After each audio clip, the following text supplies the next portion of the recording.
Cari fratelli e sorelle, buongiorno.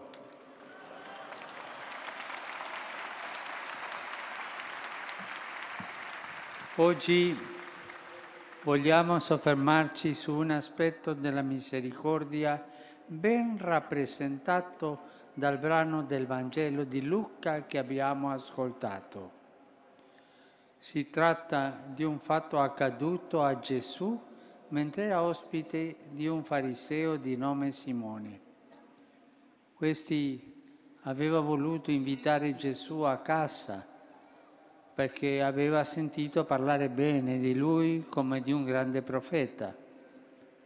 E mentre si trovavano seduti a pranzo, entra una donna conosciuta da tutti in città come una peccatrice. Questa, senza dire una parola, si mette ai piedi di Gesù, scoppia in pianto. Le sue lacrime bagnano i piedi di Gesù e lei li asciuga con i suoi capelli, poi li bacia, li unge con un olio profumato che ha portato con sé. Risalta il confronto tra le due figure, quella di Simone, lo zelante servitore della legge, e quella dell'anonima donna peccatrice.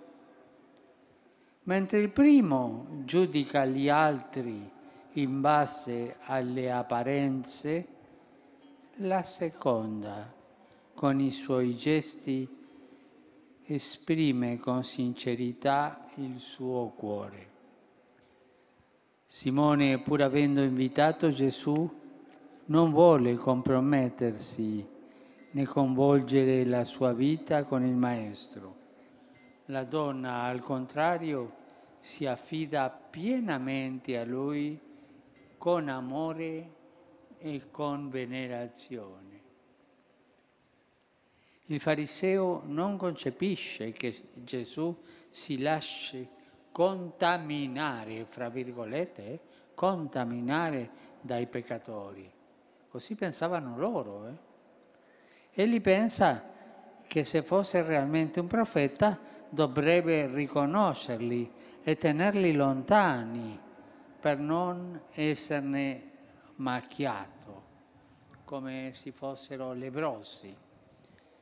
Questo atteggiamento è tipico di un certo modo di intendere la religione ed è motivato dal fatto che Dio e il peccato si oppongano radicalmente. Ma la parola di Dio ci insegna a distinguere tra il peccato e il peccatore. Con il peccato non bisogna scendere a compromessi, mentre i peccatori, cioè tutti noi, siamo come dei malati che vanno curati. E per curarli bisogna che il medico li avvicini, li visiti, li tocchi. E naturalmente il malato, per essere guarito, deve riconoscere di avere bisogno del medico. Tra il fariseo e la donna peccatrice, Gesù si schiera con quest'ultima.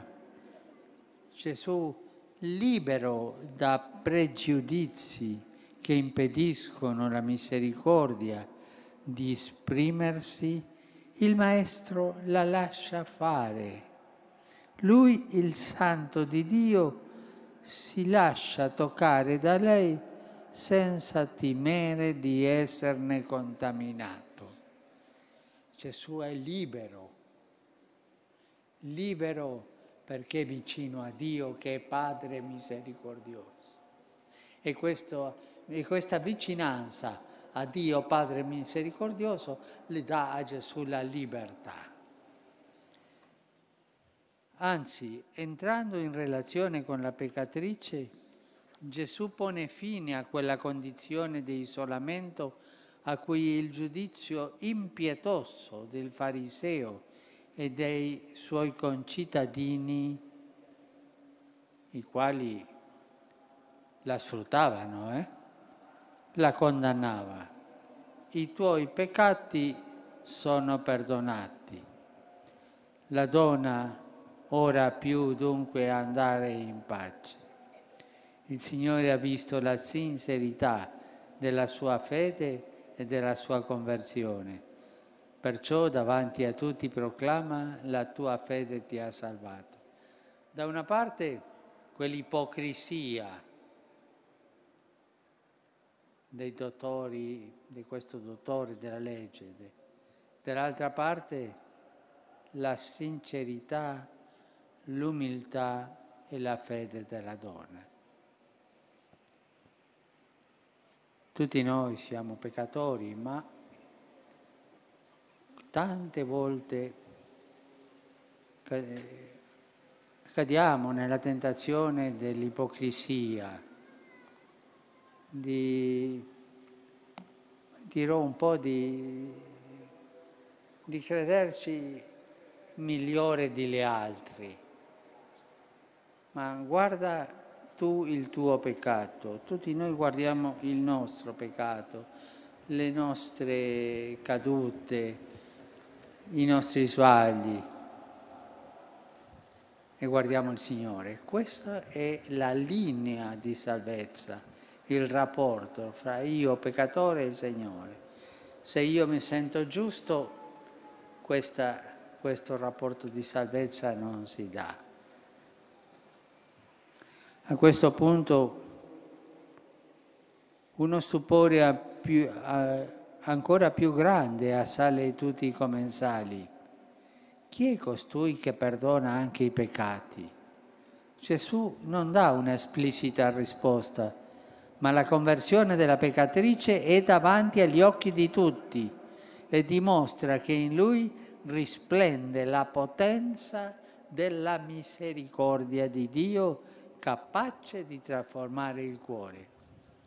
La donna peccatrice ci insegna il legame tra fede, amore e riconoscenza.